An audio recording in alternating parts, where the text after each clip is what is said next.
রাসূলুল্লাহ সাল্লাল্লাহু আলাইহি ওয়াসাল্লাম যখন পৃথিবীতে আগমন করেছেন, ইসলামের নূর যখন পৃথিবীর প্রতিটা জায়গায় জায়গায় প্রস্ফুটিত হয়েছে,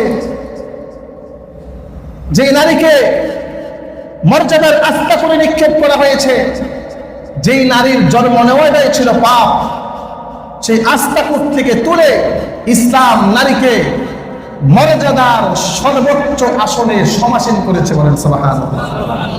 এবং এই নারীকে ইসলাম এমন অধিকার দান করেছেন, যে অধিকার আজ পর্যন্ত কোন ধর্ম, কোন মতবাদ, কোন মন্ত্র, কোন তন্ত্র নারীকে সেই মর্যাদার অধিকার দিতে সক্ষম হয়নি।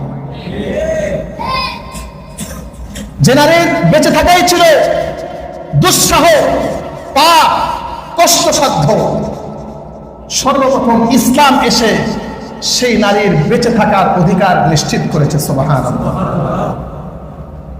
নারী একজন মানুষ, একজন পুরুষের এই সমাজে যেমন বেঁচে থাকার অধিকার রয়েছে, তার এটা মৌলিক অধিকার, মানবিক অধিকার, ঠিক তেমনি ভাবে একজন নারীর এই সমাজে বেঁচে থাকার অধিকার রয়েছে, এটা তার মানবিক অধিকার, এটা তার মৌলিক অধিকার। ইসলাম এসে সর্বপ্রথম নারীর এই অধিকার নিশ্চিত করেছে। সুবহানাল্লাহ। আমার ভাইয়েরা, রাসূলুল্লাহ সাল্লাল্লাহু আলাইহি ওয়াসাল্লাম বলেছেন, ইন্নাল্লাহা হাররামা আলাইকুম উকুকাল উম্মাহাতি ওয়া ওয়াদাল বানাতি ওয়া মানাআওয়াহা। রাসূলুল্লাহ সাল্লাল্লাহু আলাইহি ওয়াসাল্লাম নারীদের বেঁচে থাকার অধিকার নিশ্চিত করতে গিয়ে হাদিসে পাকের মধ্যে ইরশাদ করেছেন, নিশ্চয় আল্লাহ রাব্বুল আলামিন তোমাদের উপরে হারাম করেছেন উকুকাল উম্মাহাত, পিতামাতার অবাধ্য হওয়া তোমাদের জন্য হারাম করে দিয়েছেন। সুবহানাল্লাহ। ওয়া ওয়াদাল বানাত, তোমাদের উপরে হারাম করে দিয়েছেন ছোট্ট ছোট্ট কন্যা সন্তানদেরকে জীবন্ত হত্যা করা তোমাদের জন্য আল্লাহ রাব্বুল আলামিন চিরতরে হারাম করে দিয়েছে। ওয়া মানাআওয়াহা, কারো প্রাপ্য না দেওয়া তোমাদের জন্য হারাম করে দিয়েছেন। কারো অর্থ সম্পদ অন্যায়ভাবে লুণ্ঠন করা, ভক্ষণ করা তোমাদের জন্য হারাম করে দিয়েছে। কারো প্রাপ্য, কেউ আমার থেকে কোনো জিনিস পাবে, এটা তাকে না দেওয়া, এটা জুলুম, এটা অন্যায়, আল্লাহ পাক এটা হারাম করে দিয়েছে। কারো অধিকার লঙ্ঘন করা, অন্যায়ভাবে কারো অধিকার হনন করা আল্লাহ রাব্বুল আলামিন হারাম করে দিয়েছেন। সুবহানাল্লাহ। শুধু তাই নয়, কোরআনুল কারীমের অপর জায়গায় যারা জীবন্ত কন্যা সন্তানকে পতিত করে, হত্যা করে, মাটির সাথে মিশিয়ে, তাদের শাস্তি স্বরূপ আল্লাহ রাব্বুল আলামিন সূরাতুত তাকবীরের মধ্যে বলেছেন, ওয়া ইযাল মাউউদাতু সুইলাত বিআইয়ি যামবিন কুতিলাত। যখন পতিত কন্যা সন্তানকে জিজ্ঞাসা করা হবে, বিআইয়ি যামবিন কুতিলাত, কোন কারণে, কোন অপরাধে তোমাকে জীবন্ত হত্যা করা হয়েছে। কাল কিয়ামতের ময়দানে প্রত্যেকটা হত্যার বিচার আল্লাহ রাব্বুল আলামিন গ্রহণ করবে। ইসলাম নারীদের বেঁচে থাকার অধিকার নিশ্চিত করার পরে, এই নারী যখন কন্যা সন্তান হয়ে পিতার ঘরে এসেছে, তখন আল্লাহ রাব্বুল আলামিনের পক্ষ থেকে এই কন্যা সন্তানকে বিবাহের আগ পর্যন্ত, বিবাহ দেওয়ার আগ পর্যন্ত তার সুন্দর লালন পালন, সুন্দর শিক্ষা ব্যবস্থা, সকল কিছুর দায়িত্ব ইসলাম পিতার উপরে খরচ করে দিয়েছেন, বলেন সুবহানাল্লাহ। কন্যা সন্তান এসেছে, বিবাহের আগ পর্যন্ত তার লালন পালন, শিক্ষা দীক্ষা, কাপড় চোপড় সবকিছুর ব্যবস্থা করবে কে? কে করবে? কার পক্ষ থেকে বিধান এসেছে? আল্লাহ রাব্বুল আলামিনের পক্ষ থেকে বিধান। শুধু তাই নয়, পৃথিবীর প্রত্যেকটা পিতাকে উৎসাহ দেওয়া হয়েছে, তুমি যদি তোমার কন্যা সন্তানকে সুন্দরভাবে লালন পালন করতে পারো, সুন্দরভাবে লেখাপড়ার শিক্ষা দীক্ষা দিতে পারো, তাহলে কাল কিয়ামতের ময়দানে আল্লাহ রাব্বুল আলামিন ওই কন্যা সন্তানের বাবাকে বিশেষ পুরস্কার দান করবে। রাসূলুল্লাহ সাল্লাল্লাহু আলাইহি ওয়াসাল্লাম বলেন, মান কানাত লাহু সালাসু বানাতিন, যদি কারো 3টা কন্যা সন্তান থাকে, কয়টা কন্যা সন্তান? অপর রিওয়ায়াতে আছে যদি কারো 2টা কন্যা সন্তান থাকে, রাসূল বলেন ফাসাবারা আলাইহিন্না, সন্তানগুলো লালন পালনের ব্যাপারে বাবা যদি ধৈর্য ধারণ করে, ফাআতআমাহুন্না ওয়াসাকাহুন্না ওয়া কাসাহুন্না কুন্না লাহু হিজাবাম মিনান নার। বাবা যদি এই কন্যা সন্তানকে বোঝা মনে না করে, নিজের সন্তান মনে করে, এদের যদি খাওয়ার ব্যবস্থা করে, উত্তম পোশাকের ব্যবস্থা করে, সুন্দর লালন পালনের ব্যবস্থা করে, শিক্ষা দীক্ষার ব্যবস্থা করে, কুন্না লাহু হিজাবাম মিনান নার, কাল কিয়ামতের ময়দানে এই কন্যা সন্তানরা বাবার জাহান্নামে যাওয়ার অন্তরায় হবে। বলেন সুবহানাল্লাহ। বাবাকে এই সন্তানরা জাহান্নামে যেতে দিবে। অর্থাৎ সুন্দরভাবে যদি কন্যা সন্তানের লালন পালন করা হয়, এর উসিলায় আল্লাহ রাব্বুল আলামিন ওই কন্যা সন্তানের বাবাকে জান্নাত দান করবে। সুবহানাল্লাহ। পুরুষ আর ছেলেদের লালন পালনের ব্যাপারে ইসলাম কিন্তু এই নির্দেশনা প্রদান করে নাই, জান্নাতে যাওয়ার এই বিধান দেয়নি। কিন্তু কন্যা সন্তানকেও যদি লালন পালন করে, ইসলাম তার জন্য এই সমহান সুযোগ রেখেছে। সুবহানাল্লাহ।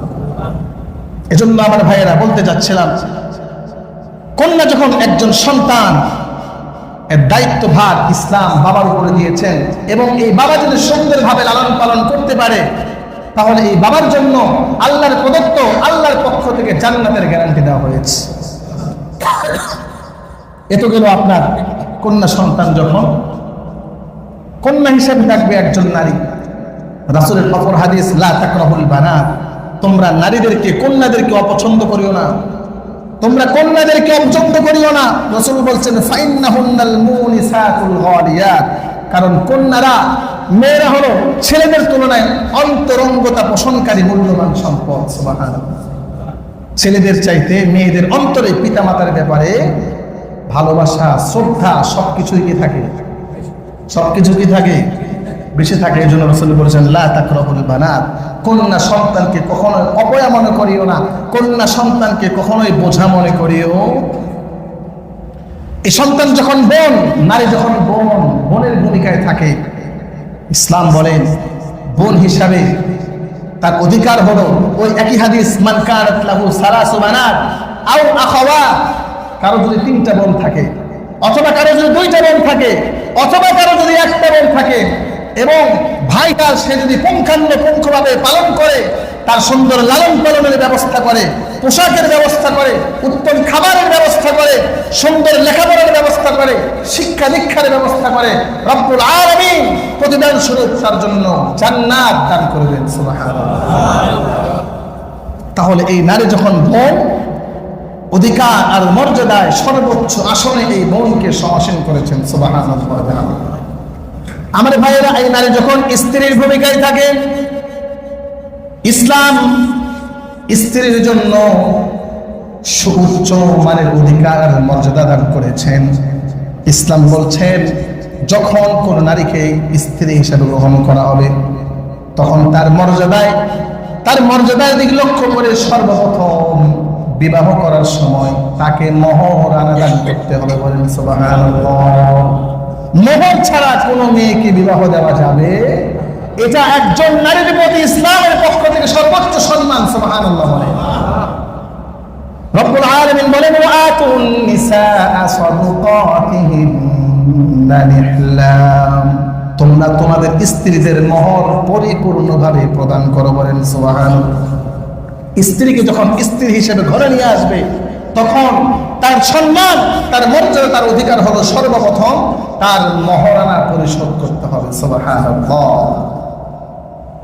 আমার ভাইরা, রব্বুল আলামিন কুরআনুল কারীমের অপর জায়গায় বলছেন ওয়াআশিরুহুন্না বিল মা'রুফ, ও দুনিয়ার ঈমানদাররা, ও দুনিয়ার স্বামীরা, তোমরা তোমাদের স্ত্রীদের সাথে ন্যায় সঙ্গতভাবে জীবন যাপন করো। সুবহানাল্লাহ।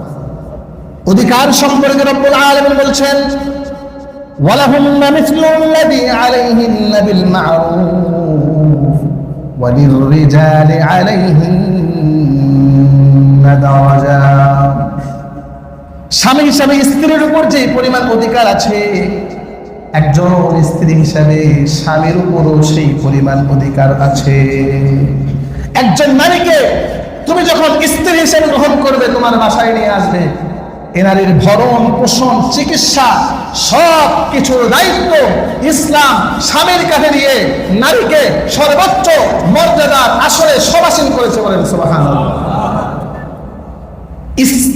ইংরেজিতে এই নারীকে বলা হয়, স্ত্রীকে বলা হয় হাউস ওয়াইফ। কি বলা হয়? হাউস ওয়াইফ, গৃহিণী, ঘরের কাজ করে। আর আরবিতে এই স্ত্রীকে বলা হয় রব্বাতুল বাইত, তার মানে ঘরের রানী। সুবহানাল্লাহ বলে। ইসলাম স্ত্রীকে স্ত্রী বলছে না যে স্ত্রী তোমার স্ত্রী নয়, স্ত্রী তোমার অর্ধাঙ্গিনী, এই স্ত্রী হলো তোমার ঘরের রানী, ঘরের সৌন্দর্য। সুবহানাল্লাহ। রব্বাতুল বাইত এমন শব্দ, এমন সেন্টেন্স বলেছেন, কোন ধর্ম স্ত্রীর ব্যাপারে এত সুন্দর শব্দ উচ্চারণ করেন ইসলাম একজন স্ত্রীর জন্য যে শব্দ উচ্চারণ করেছে, রব্বাতুল বাইত, ঘরের রমণী। সুবহানাল্লাহ।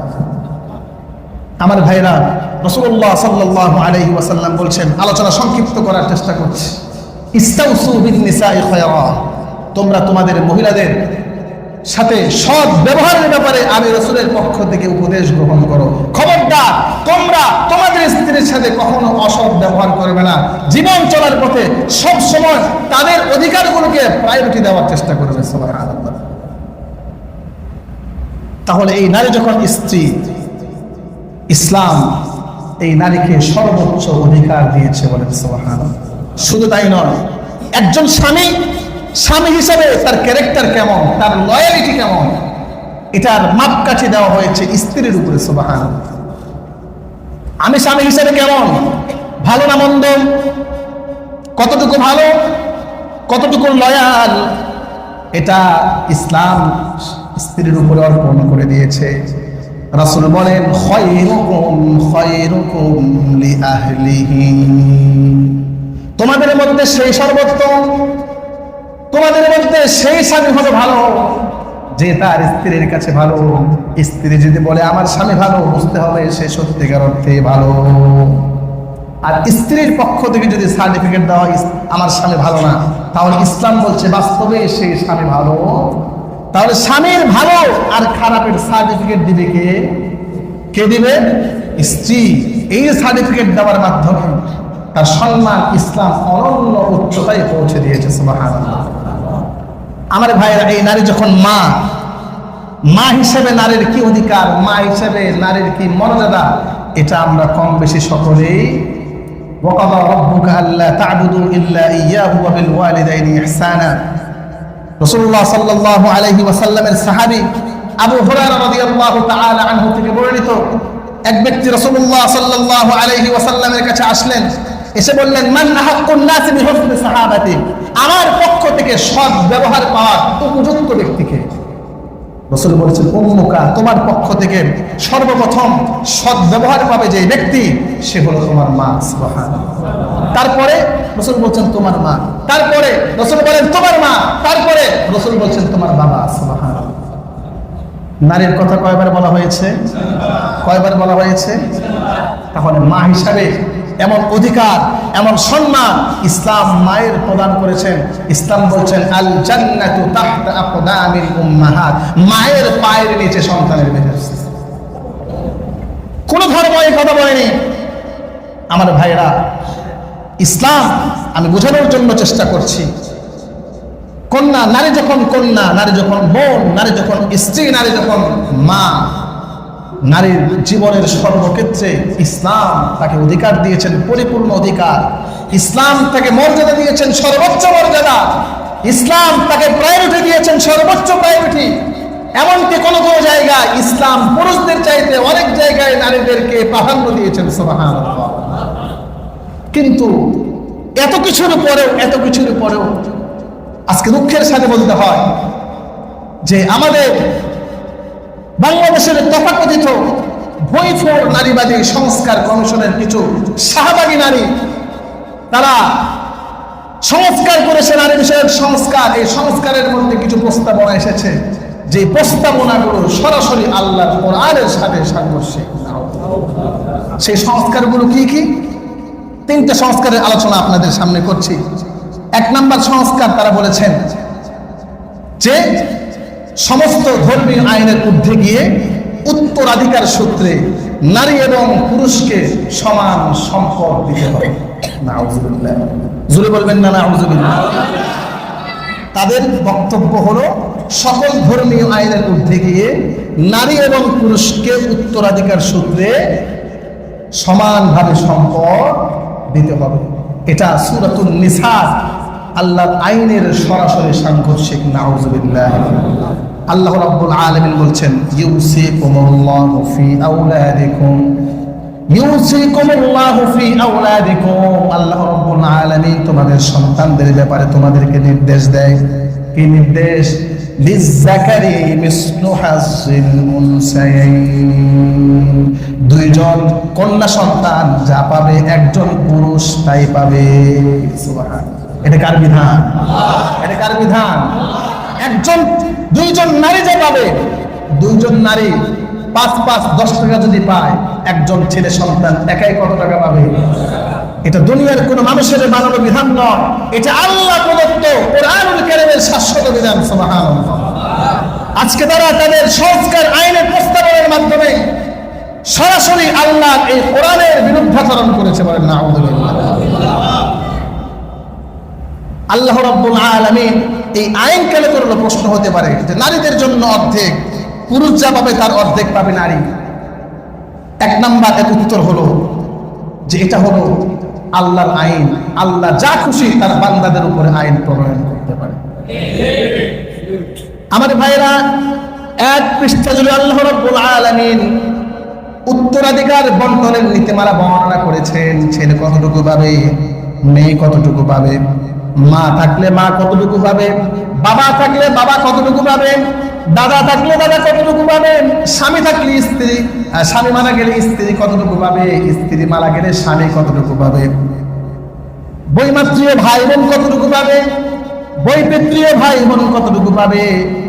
এই মিরাস নীতি, উত্তরাধিকার নীতি বন্টন, আজ আল্লাহ রাব্বুল আলামিন বন্টনের নীতিমালা বর্ণনা করার পরে বলছেন, তিলকা হুদুদুল্লাহ। এটাই হলো আল্লাহ রাব্বুল আলামিনের পক্ষ থেকে চূড়ান্ত বিধান। সুবহানাল্লাহ। যে নারী অর্ধেক পাবে আর ছেলে পাবে তারা ডবল। এটা কার বিধান? আল্লাহ বলছেন হুদুদুল্লাহ, এটা আল্লাহর সীমারেখা। ومن يطع الله ورسوله يدخله جنات تجري من تحتها الانهار خالدين فيها وذلك الفوز العظيم। যারা আল্লাহর সীমারেখা মেইনটেইন করে চলবে, আল্লাহর আনুগত্য করবে, রাসূলের আনুগত্য করবে, বিনিময়ে আল্লাহ রাব্বুল আলামিন কাল কিয়ামতের ময়দানে তাদেরকে জান্নাত দান করবে। তারপরে রাব্বুল আলামিন বলছেন, ওয়া মান ইয়াসিল্লাহা ওয়া রাসূলাহু। কিন্তু যারা আল্লাহর এই শাশ্বত বিধানকে অ্যাভয়েড করবে, কি করবে? বিধানগুলি দেখাবে, অ্যাভয়েড করবে,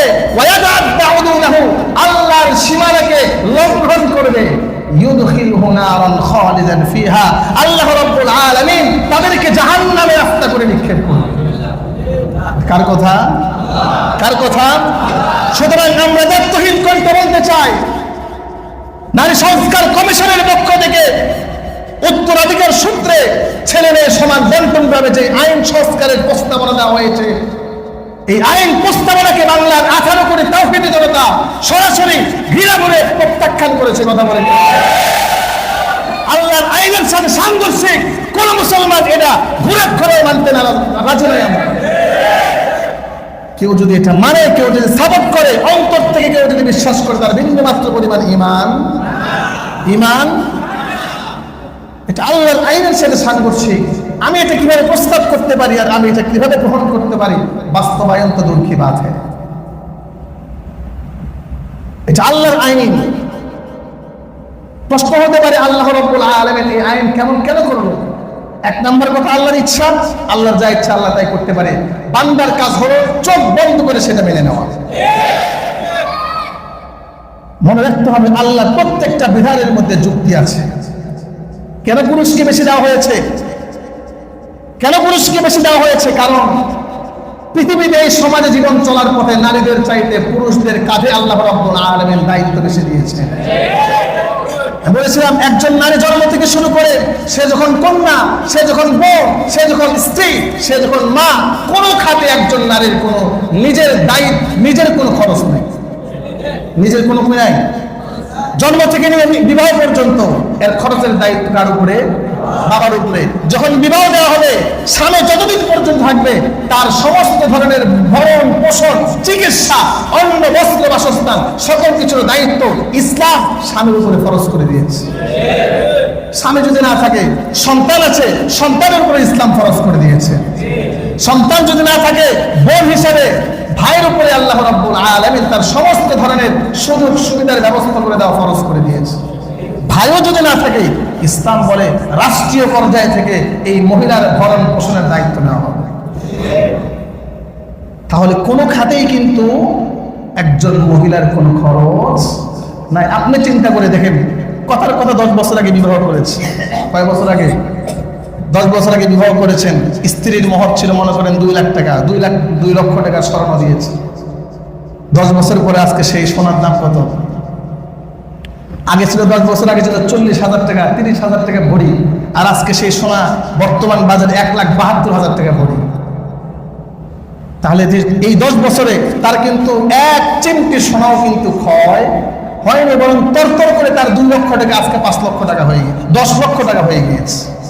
তার সমস্ত খরচ বহন করে তার স্বামী। কিন্তু একজন স্বামী, সে স্যালারি পায় 30,000, 35,000, আজকে 10 বছর তার কাঁধে সংসারের সমস্ত খরচ, স্ত্রীর খরচ, সন্তানের পড়ালেখার খরচ, সংসারের খরচ, সমস্ত খরচ মিটিয়ে আজকে স্বামী 10 বছর পরে তার ব্যাংক ব্যালেন্স 1 লক্ষ টাকাও নেই। সত্যি না মিথ্যা বলেন? কারণ তার বেতন আনতেই শেষ, প্রতি মাসে মাসে ইকুয়াল, সমান সমান, যা আনে তাই শেষ। সে জমাবে কিভাবে? কিন্তু একজন স্ত্রী এই 2 লক্ষ টাকার মহর আজকে জমতে জমতে জমতে জমতে সে 10 লক্ষ টাকার মালিক হয়ে গিয়েছে। তাহলে বলেন, ইসলাম কি তার উপর কি অন্যায় করেছে? অন্যায় করেছে? পুরুষের কাঁধে দায়িত্ব বেশি, এজন্য ইসলাম তাকে দিয়েছে একটু বেশি। এটা তো মিরাসের উত্তরাধিকার বন্টনের যে নিয়ম নীতি, এই অনেক নিয়ম নীতিগুলোর মধ্যে একটা নিয়ম হলো ছেলে মেয়ের থেকে একটু বেশি পাবে, ছেলে মেয়ের থেকে একটু। কিন্তু বর্তমানের অনেক নীতিমালা এমনও আছে যেখানে ইসলাম ছেলেদের চাইতে মেয়েদেরকে বেশি দিয়েছে, সেগুলো নিয়ে তাদের কোনো কথা নেই। সেটাই হোক, তো এটা একটা তাদের সংস্কার প্রস্তাবনার মাধ্যমে এটা একটা প্রস্তাবনা তারা দিয়েছে যেটা সরাসরি আল্লাহর বিধানের সাথে সাংঘর্ষিক।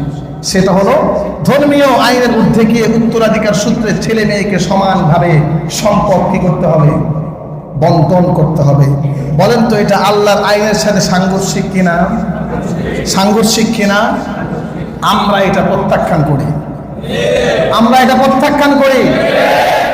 2 নম্বর যে বিষয় সেটা হলো স্ত্রীর সঙ্গে যদি কখনো কোনো স্বামী একটু জোর করে দৈহিক সম্পর্ক করতে চায়, সেটা জিনা ব্যভিচার বলে প্রস্তাবনা পেশ করতে হবে। আমার স্ত্রী, আমি যত্রতত্র যে কোনো সময়, হ্যাঁ কিছু বিধিনিষেধ আছে, এই সময় স্ত্রী ব্যবহার করা যাবে। যেমন স্ত্রীর রোজা আছে, রোজা অবস্থায় রমজান মাসে ব্যবহার করা যাবে না। ঋতুস্রাব মহিলা, ঋতুস্রাব অবস্থায় ইসলাম বলেছেন হারাম, তার সাথে মেলামেশা করা যাবে না। কিন্তু তাদের দাবি হলো যে যখন স্ত্রীর মনে চাইবে তখন স্বামী তার সাথে কি করতে পারবে? মেলামেশা করতে পারবে। স্ত্রীর ইচ্ছার বিরুদ্ধে যদি কোনো স্বামী মেলামেশা করে তাহলে তাকে ব্যভিচারের দায়ে মামলা দেওয়া হবে, তাকে হাজতে ভরতে হবে, তার নামে বিভিন্ন ওয়ারেন্ট জারি করতে হবে। এটা কোনো কথা? এটা কোনো কথা বলে? এটা তো নারী নির্যাতন নয়, এটা এক প্রকার পুরুষের উপরে নির্যাতন করা হয়। আমাদের ভাইরা তারা সম অধিকার চায় শুধু সম্পদের ক্ষেত্রে। দেখেন আজকে তত্ত্বাবধায়ক সরকারের তত্ত্বাবধানে 12টি সংস্কার কমিশন আছে, তার মধ্যে একটা সংস্কার কমিশন নারী বিষয়ক সংস্কার কমিশন। কিন্তু এখানে তো উচিত ছিল পুরুষ সংস্কার কমিশন অন্তর্ভুক্ত করা, তাহলেই না সমতা হবে। নারী বিষয়ক সংস্কার থাকবে, সেখানে পুরুষদের বিষয়ে আলোচনা হবে, পর্যালোচনা হবে, শুধুমাত্র নারীদের নিয়ে আলোচনা হবে, নারীদের নিয়ে আলোচনা হবে। এটা সমতা হয়ে গেল না, নারীদেরকে এক ধাপ এগিয়ে দেওয়া হয়। সমতার কথা বললে নারীদেরকে নিয়ে আলোচনা করতে হবে, পুরুষদের ব্যাপারে আলোচনা করতে হবে, নারীদের স্বাধীনতা নিয়ে আলোচনা করতে হবে, পুরুষদের স্বাধীনতা নিয়ে আলোচনা করতে হবে, নারীদের চাহিদা নিয়ে যদি আলোচনা হয় পুরুষদের চাহিদা নিয়ে আলোচনা করতে হবে। তাহলে সেটা হবে কি ইকুয়াল, সমান অধিকার। তাহলে তো দেখেন, কেউ যদি স্ত্রীর অনিচ্ছায় তার সাথে দৈহিক মেলামেশা করে, এটা হবে বৈবাহিক ধর্ষণ। কি হবে? বৈবাহিক ধর্ষণ। এটা তারা প্রস্তাবনা পেশ করেছে, অথচ এটা ইসলামের সাথে সরাসরি সাংঘর্ষিক। রাসূলুল্লাহ সাল্লাল্লাহু আলাইহি ওয়াসাল্লাম বলছেন, ইদা দাআ রাজুলু ইমরাতাহু ইলা ফিরাশিহি ফালাম তাতিহি ফাবাতা গাদবান আলাইহা লা'নাতহাল মালাইকাতু হাত্তা তুসবিহা। যখন কোন স্বামী তার স্ত্রীকে দৈহিক মেলামেশার জন্য আহ্বান করবে, কিন্তু স্ত্রীর এখন কোনো ফিলিংস নাই, ইচ্ছা নাই, সে স্বামীর ডাকে সাড়া না দিয়ে অন্য রুমে রাত কাটালো, রাসূল বলছেন সারা রাত সকাল পর্যন্ত আল্লাহ রহমতের ফেরেশতারা ওই স্ত্রীর উপরে অভিসম্পাদ করে। সেই স্ত্রীর উপরে কি করে? তাদের আরেকটা প্রস্তাবনা দেখেন, সংক্ষিপ্ত আকারে বলছে, যেটা সরাসরি আল্লাহর বিধানের সাথে সাংঘর্ষিক। বহু বিবাহ নিষিদ্ধ করতে হবে। বহু বিবাহ কি করতে হবে? অর্থাৎ স্বামীরা একটার বেশি দুইটা বিবাহ করতে পারবে। এটা সরাসরি আল্লাহর কোরআনের সাথে সাংঘর্ষিক। আল্লাহ বলছেন, ফানকিহু মা তাবা লাকুম মিনান নিসাই মাসনা ওয়া সুলাসা। যে যদি সামর্থ্য থাকে, যদি স্বামীরা স্ত্রীর মধ্যে ন্যায়পরায়ণতা, তাদের হক যদি সমান সমান আদায় করতে পারে, তাহলে চাইলে একটা, দুইটা, তিনটা, চারটা পর্যন্ত কি করতে পারবে। কার বিধান? কার বিধান? কিন্তু তারা বহু বিবাহ বন্ধের প্রস্তাবনা পেশ করে সরাসরি আল্লাহর বিধানের সাথে যুদ্ধ ঘোষণা করেছে। আমরা এই প্রস্তাবনা প্রত্যাখ্যান করলাম। এটা আল্লাহ রাব্বুল আলামিন পুরুষদেরকে অধিকার দিয়েছেন। তবে সত্য হলো, ওয়া ইন খিফতুম আল্লা তুকসিতু ফিল ইয়াতামা ফানকিহু মা তাবা লাকুম।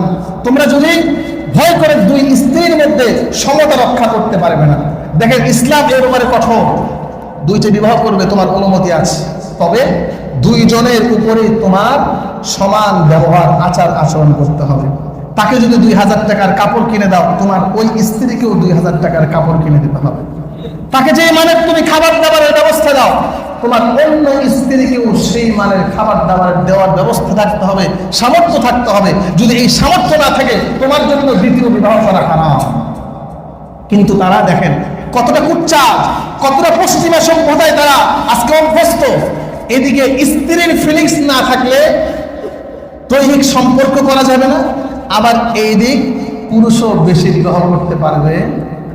পুরুষের হলো তো জ্বালা, এই জ্বালা দেখার কেউ যেন আর নেই।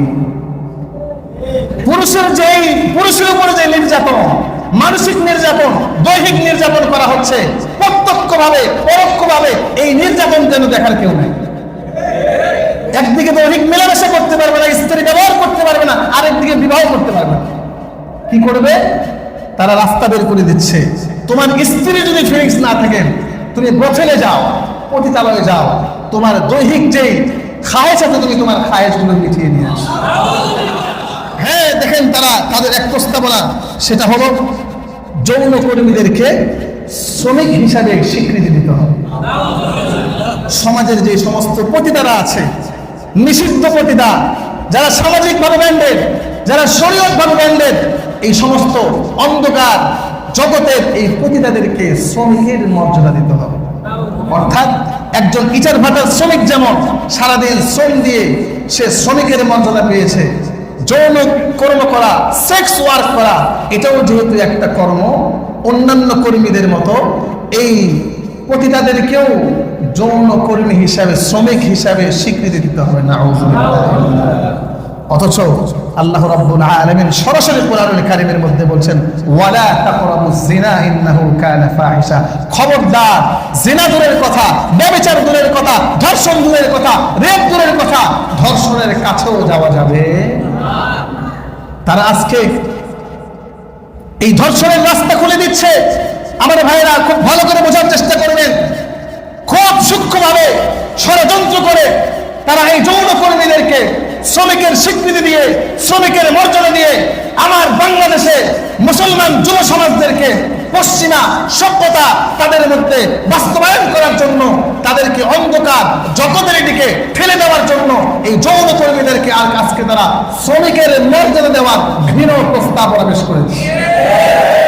একজন যৌন কর্মী সে কিভাবে শ্রমিক হতে পারে? কিভাবে শ্রমিক হতে পারে? তাদের উদ্দেশ্য এই যৌনকর্মী যখন শ্রমিক হবে তখন আস্তে আস্তে এই সমাজের মধ্যে যৌনকর্মের প্রচার প্রসার করবে। নারী পুরুষের ফ্রি মিক্সিং, অবাধ মেলামেশা আস্তে আস্তে এই মুসলিম সমাজ থেকে পারিবারিক জীবন ধ্বংস হবে, সামাজিক জীবন ধ্বংস হবে, রাষ্ট্র ধ্বংস করে পশ্চিমা সভ্যতার মাধ্যমে আমার বাংলাদেশের যুব সমাজকে ধ্বংস করার নীল নকশা তারা ষড়যন্ত্র করছে। আমরাও তাদেরকে বলতে চাই, আপনারা যৌনকর্মীদেরকে স্বীকৃতি দিবেন, ভালো কথা। নারীদের পক্ষ থেকে মুসলিম নারীদের ধর্মীয় মূল্যবোধকে অ্যাভয়েড করে, তাদের সামাজিক মূল্যবোধ, সাংস্কৃতিক মূল্যবোধকে অ্যাভয়েড করে এসি রুমের মধ্যে কতিপয় শাহবাগিরে বসে আপনারা যে প্রস্তাবনা পেশ করেছেন, এটা কি মূলত এদেশের কোটি কোটি মুসলিম নারীদের প্রস্তাবনা? নারীদের প্রস্তাবনা পশ্চিম কালেও নয়। তারা পশ্চিমা সভ্যতার এজেন্ডা বাস্তবায়ন করার জন্য গোপনে গোপনে এদেশে প্রতিটা ভিত্তিকে প্রচার প্রসার করার জন্য এই ষড়যন্ত্র করে যাচ্ছে। আমার ভাইরা, ইউরোপের একটা দেশ, তার নাম হলো জার্মান। তার নাম কি? এই জার্মানে যখন পতিতাদেরকে যৌন শ্রমিক হিসেবে মর্যাদা দেওয়া হয়েছে, জার্মানে কিন্তু এখনো পর্যন্ত যারা যৌনকর্মী তাদেরকে শ্রমিকের মর্যাদা দেওয়া হয় সরকারিভাবে। তাদের কিন্তু ভাতারও কি আছে, ব্যবস্থা আছে। কি হলো, এক সময় জার্মানে যখন এই পতিতাদেরকে শ্রমিকের মর্যাদা দেওয়া হলো, আস্তে আস্তে আস্তে আস্তে যৌনকর্মের প্রচার প্রসার ইউরোপের যে সমস্ত গরিব দেশ আছে, গরিব দেশগুলো থেকে গরিব গরিব সুন্দরী রমণীদেরকে কিডন্যাপ করে জার্মানিতে আস্তে আস্তে ঢুকানো শুরু হয়ে গেল। এই গরিব সুন্দরীরা এসে আস্তে আস্তে আস্তে যৌনকর্মী হয়ে সরকারিভাবে তারা ভাতা পায়। এই যৌনকর্মীর লেবেল লাগিয়ে, যৌনতাকে লেবেল লাগিয়ে তারা আস্তে আস্তে সেখানে মানব পাচার, অস্ত্র পাচার, মাদক পাচার, সমস্ত অপকর্ম ও সভ্যতা আজকে আধার হলো ইউরোপের দেশ, তার নাম হলো জার্মান। আজকে আমার দেশের যৌনকর্মীদেরকে যদি শ্রমিকের মর্যাদা দেওয়া হয়, দেখবেন বিভিন্ন দেশ থেকে, গরিব গরিব দেশগুলো থেকে সুন্দরী রমণীদেরকে পাচার করে করে বাংলাদেশে আনা হবে, হায়ার করে, এবং তাদেরকে আস্তে আস্তে শ্রমিকের মর্যাদা দিয়ে সেক্স ওয়ার্কারের মধ্যে ঢুকিয়ে দেওয়া হবে, এবং তাদেরকে লেবেল লাগিয়ে আস্তে আস্তে মানব পাচার হবে, অস্ত্র পাচার হবে, মাদক পাচার হবে। আস্তে আস্তে অসভ্যতা আর অন্ধকারের আধার হয়ে যাবে আমার দেশ, তার নাম হলো বাংলাদেশ। এটা তখন হয়ে যাবে দক্ষিণ এশিয়ার পতিতালয়, তার নাম হলো বাংলাদেশ।